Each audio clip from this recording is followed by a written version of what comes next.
মুহূর্তের মাঝে ইরানের কথা শুনে জ্যোতির চোখ মুখে লজ্জা এসে ভিড় করে, চোখ নিচে দিয়ে চুপটি করে বসে থাকে। ইরান নীরবে একটা দীর্ঘশ্বাস ছাড়ে।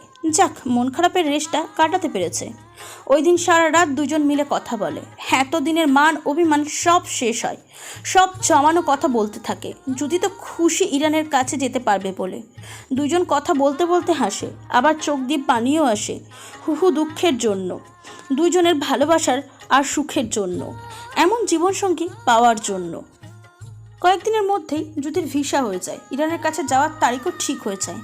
এখন শুধু ইরানের কাছে যাওয়ার পালা। সব কিছু গোছগাছ করে নিয়েছে জ্যোতি। যদিও কিছুটা খারাপ লাগছে সকলকে ছেড়ে যেতে হবে বলে, তাও নিজেকে সামলে নিয়েছে। 2 দিন গিয়ে মামা মামির কাছে থেকে এসেছে। এর মধ্যে সীমারও বিয়ে হয়ে গেছে। জ্যোতি অবশ্যই ইরানের অনুমতি নিয়ে ঈশানকে সাথে নিয়ে সীমার বিয়েতে গিয়েছিল। ইরানকে একবার বলার পরই বলেছিল যাওয়ার জন্য। টাকাও পাঠিয়েছে সীমা আর তার বরকে উপহার দেওয়ার জন্য। বাড়িতে জ্যোতির যাওয়া নিয়ে তুমুল ঝগড়া বিবাদ লেগেছিল। এই মেয়েকে কেন নিয়ে যেতে হবে? ওরা নানানভাবে কথা শুনিয়েছে জ্যোতিকে। জ্যোতিও কম যায় না, ওদের প্রতিটি কথার প্রতিবাদ করেছে। ঈশানও ওর মা ভাবি লিমাকে কম কথা শোনায়নি। এর জন্য ঈশানকে তসলিমা বানুর হাতে চড়ও খেতে হয়েছে। নিজের পরিবারে এরকম বাড়াবাড়ি সহ্য হয়নি ঈশানের। বড় ভাবিকে তার ভাই নিজের কাছে নিয়ে যেতে চাইছে, এতে তাদের কি সমস্যা? ওরা কেন এমন করছে? তাই এদিকটা সব কথা ইরানকে জানায়। ইরান এদের আটকাতে পারবে। এরা অতিরিক্ত শুরু করেছে, নয়তো কোনোভাবে জ্যোতিকে ইরানের কাছে যাওয়া থেকে আটকে দেবে। ইরান সব কিছু শুনে অনেক ক্ষেপে যায়। এমনিতে ওদের ওপর রাগ আর ঘৃণা জমে আছে, তার উপরে ওদের এসব ব্যবহারে আগুনে ঘি ঢালার মতন কাজ করেছে। ঈশানকে বলেছে সকলকে ডেকে আনার জন্য। ঈশান ভাইয়ের কথা মতন সবাইকে ডেকে আনে। তারপর ফোনের স্পিকার বাড়িয়ে দেওয়ার জন্য। ফোনের স্পিকার বাড়িয়ে দিলে সকলকে ইচ্ছে মতন কথা শোনায় ইরান। ভিতরে রাগ সব ছাড়ে, খুব বার বেড়েছে এরা। ইরানের কথার প্রেক্ষিতে ওরাও অনেক কিছু বলতে চেয়েছিল, বলেছেও অনেক, তর্কাতর্কিও হয়েছে, কিন্তু কেউই ইরানের কাছে টিকতে পারেনি। ঈশান আর জ্যোতির মামা জ্যোতিকে এয়ারপোর্টে ছাড়তে যাবে। যদিও বা ওনার ইচ্ছা ছিল না ঈশানের সাথে যাওয়ার, তবু এসব ঝামেলার জন্য ভাগ্নিকে তো আর একা ছেড়ে দিতে পারে না। তার উপর আবার কবে দেখা হবে কে জানে। দিনাও সাথে যেতে চেয়েছিল, কিন্তু ঈশান আর দিনা ব্যাপারটার জন্য তার মা দেয়নি। দিনা তো কেঁদে কেটে শেষ বোনের জন্য। এদিকে এয়ারপোর্টে গিয়ে জ্যোতিও নিজেকে সামলাতে পারে না, কেঁদে দেয়। ইরান তখন ফোন কলেই ছিল, বউয়ের কান্না নীরবে অপর পাশ থেকে সহ্য করে গেছে, বাধা দেয়নি। কাঁদুক, কাঁদলে মন হালকা হবে। নিজের সব চেনা পরিচিত ছেড়ে চলে যাওয়ার কষ্টটা ইরান খুব ভালো করে বোঝে। সকলকে বিদায় দিয়ে জ্যোতিও পাড়ি জমায় অচেনা দেশে, যেখানে তার আপন নিজের কাছের মানুষটা আছে। ইরান এয়ারপোর্টের অপেক্ষা করবে তার জ্যোতি রানীকে গ্রহণ করার জন্য। সঠিক টাইমে গিয়ে বিমানটা থামবে। জ্যোতির মনে তখন কী চলছিল সে নিজেও জানে না। কেন যেন হাত পা প্রচণ্ড কাঁপছিল, গলা শুকিয়ে কাঠ। ভিতরে ভিতরে খুব অস্থির হয়ে পড়েছিল জ্যোতি। এয়ারপোর্টে গিয়ে ইরানকে চোখের সামনে দেখে আর নিজেকে সামলাতে পারে না। দিকবিদিক শূন্য হয়ে পড়ে। আশেপাশের মানুষের তোয়াক্কা না করে ওই নিজের একান্ত বুকটার ওপর ঝাঁপিয়ে পড়ে। মরুর বুকে যেন বৃষ্টির সন্ধান পেল। ইরানও তার জ্যোতি রানীকে নিজের সাথে জাপটে ধরে।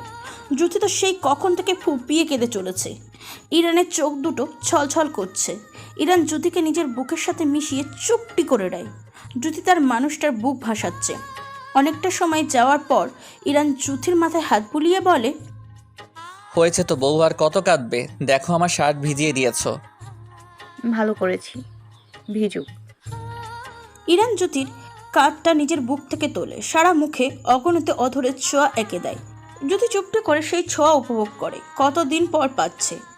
দিনা তো কতগুলো মাস পর সেই চেনা পরিচিত ছোঁয়া পাচ্ছে।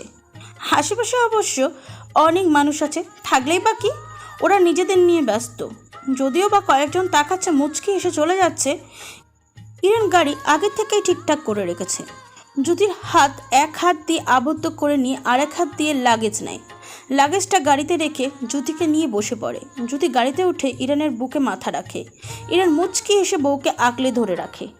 বুকটাতে কী যে শান্তি লাগছে ইরানের। এই মেয়েটা বুঝতে পারে ইরান তার জন্য বুকের ভিতরে কী পরিমাণ ভালোবাসা জমিয়ে রেখেছে। জ্যোতি তার মানুষটাকে পেয়ে আশেপাশে সব কিছু ভুলে গেছে। এই মানুষটা এমনিতে নিজের কাছে থাকলে সব কিছু শান্তি আর সুখময়। মন বলে আর কিছু চায় না। ইরান কিছু সময়ের মাঝেই পৌঁছে যায়। 30 মিনিটের রাস্তা। এয়ারপোর্টের কাছাকাছি নতুন 4 রুমের একটা ফ্ল্যাট নিয়েছে ইরান। সব কিছু গোছগাছ করে রেখেছে, নিজের বউকে যেন কিছু না করতে হয়।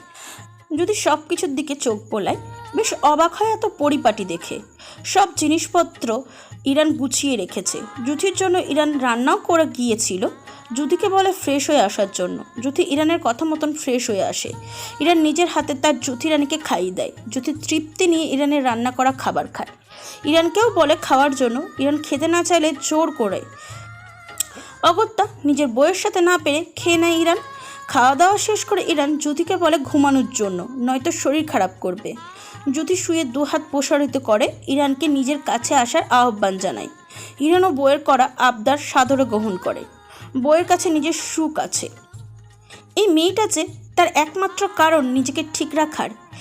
ইরান জুথিকে জড়িয়ে ধরে মাথায় হাত বুলিয়ে দিতে থাকে ঘুমানোর জন্য। ঘুমাও পাখি, নয়তো পরে মাথা ব্যথা করবে, অসুস্থ হয়ে যাবে। আমার তো ঘুম আসছে না।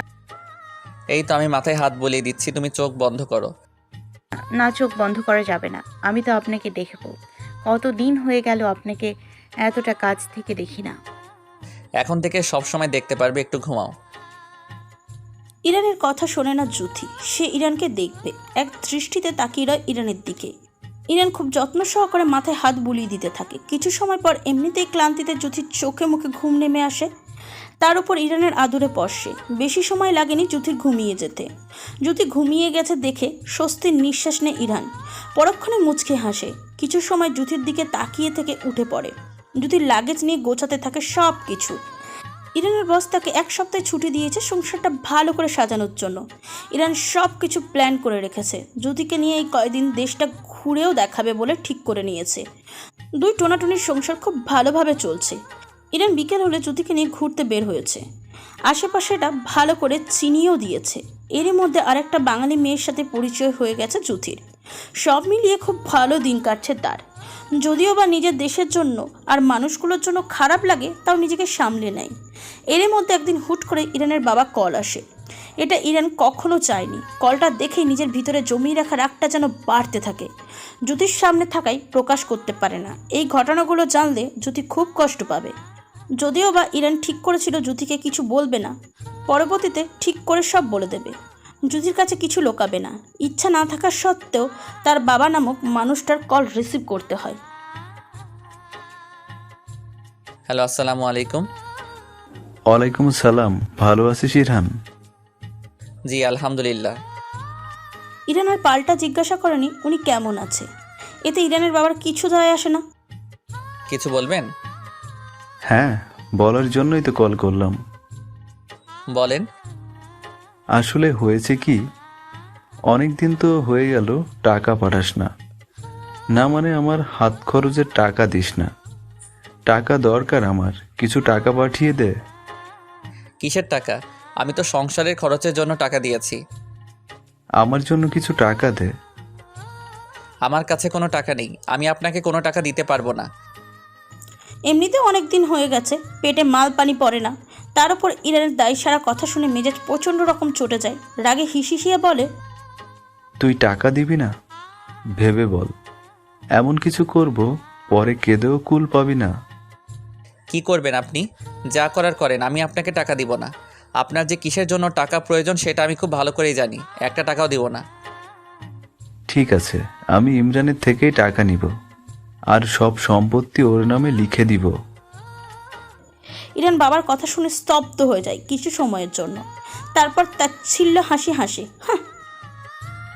ঠিক আছে, দিয়ে দিন, দরকার নেই আমার আপনার সম্পত্তির।